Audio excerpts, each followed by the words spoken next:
केंद्रीय मंत्री नितीन गडकरी यांनी मुंबई गोवा महामार्गाबाबत महत्त्वाचं वक्तव्य केलंय। मे महिन्याअखेर हा मार्ग पूर्ण होईल आणि यंदाच्या पावसाळ्यात नागरिकांना त्रास होणार नाही असा विश्वास त्यांनी व्यक्त केला। तसंच या रस्त्याच्या उद्घाटनाला आपण उपस्थित राहणार नसल्याचंही त्यांनी स्पष्ट केलं।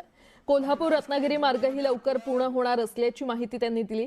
नारायण राणेंच्या 75व्या वाढदिवसानिमित्त आयोजित केलेल्या अभिष्ट चिंतन सोहळ्यादरम्यान ते बोलत होते।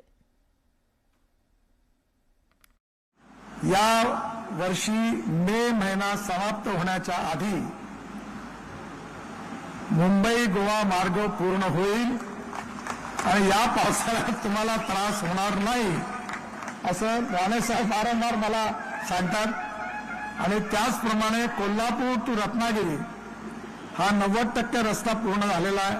आता एक टनेल पण बांधणार आहोत आम्ही आणि हा पण रस्ता जवळपास मे महिन्याच्या आधी पूर्ण करण्याचा पूर्ण प्रयत्न करू असा विश्वास आज राणेसाहेबांच्या समोर शब्द देतोय। तसे मी राणेसाहेबांकडून शिकलो आहे की खोटं बोलत नाही राजकारणात। आणि या रस्त्यापैकी एवढी बदनामी मी सहन केली आहे की मी काही उद्घाटना करता येणार नाही।